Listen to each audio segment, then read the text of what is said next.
ভাই ভাই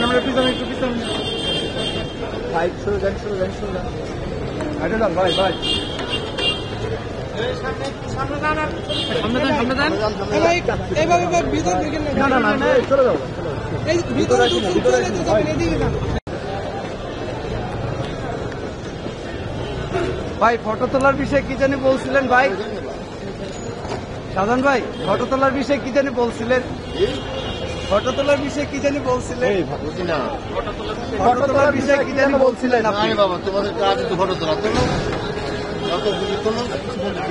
আর কিছু বলবেন আপত্তি নেই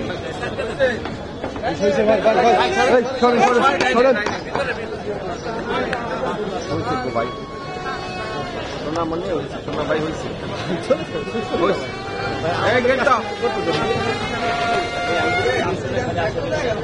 আদালত সম্পূর্ণ স্বাধীন।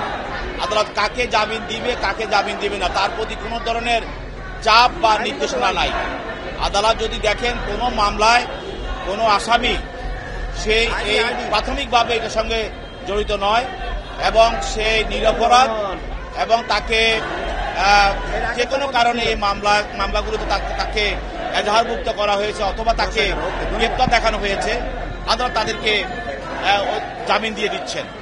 এবং দেখা গেল কেউ জামিন পাচ্ছে কেউ জামিন পাচ্ছে না, একথা সঠিক না। কারণ জামিনের বিষয়ে ব্যাপারটা টোটালি আদালতের সম্পূর্ণ এখতিয়ার। সেখানে দেখা গেল যে একই মামলা একজন আসামির বয়স ৮০, বিভিন্ন রোগে আক্রান্ত। সেখানে আমাদের ফৌজদারির কার্যবিধিতে আছে যে কি কি কারণে আসামিরা জামিন পাওয়ার হকদার। তার মধ্যে সে পাইতে পারে আসামি একজন প্রতিবন্ধী, সে জামিন পেতে পারে। আসামি একজন মারাত্মক রোগে আক্রান্ত, সে জামিন পেতে পারে। তার জেলে গেলে তার জীবনাশ হতে পারে। এবং সে বয়স্ক নারী, সে পাইতে পারে। এবং দেখা গেল যে পুলিশ ফরওয়ার্ডিংয়ে বা এজাহারে তার বিরুদ্ধে কোনো সুনির্দিষ্ট অভিযোগ নাই, সেক্ষেত্রে আদালত তাকে জামিন দিতে পারে। অতএব এই বলে এই নয় যে সে জামিন পেয়েছে আমি পাবো না কেন, এটা আদালত সম্পূর্ণ এখতিয়ার। তবে বৈষম্যবিরোধী ছাত্র আন্দোলনের যে মামলাগুলো, সেই মামলাগুলোতে আদালত বিবেচনা করে জামিন দেওয়া হচ্ছে, এখানে গড়পড়তা জামিন দেওয়া হচ্ছে না। আমরা প্রসিকিউশনের পক্ষ থেকে আমরা সর্বোচ্চ চেষ্টা করছি যে অ্যাকচুয়ালি যারা দোষী তারা যেন জামিন না পায়, এবং প্রসিকিউশনের পক্ষ থেকে আমাদের অবস্থান জিরো টলারেন্স।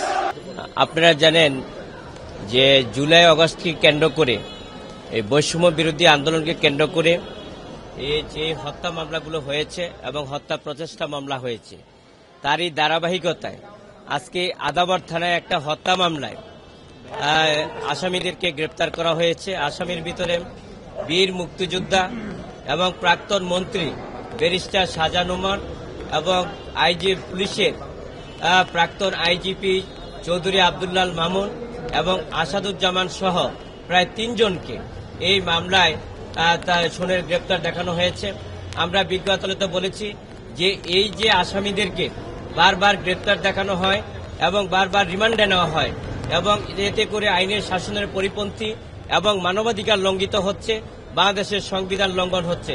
আমরা বিজ্ঞ আদালতে সেই ব্যাখ্যাগুলো দিয়েছি যে এই মামলাগুলোতে আমাদের আসামিরা কোনো ক্রমেই জড়িত না, শুধু তারা গত সরকারের মন্ত্রী ছিলেন, এমপি ছিলেন এবং উপদেষ্টা ছিলেন, আইজিপি ছিলেন।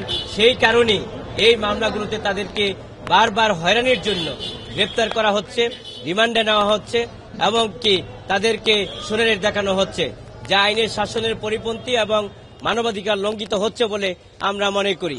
বিজ্ঞ আদালতে সে দৃষ্টি আকর্ষণ করেছি। বিজ্ঞ আদালত অত্যন্ত ধৈর্য ও মনোযোগ সহকারে আমাদের বক্তব্য সাবমিশনগুলো নিয়েছে।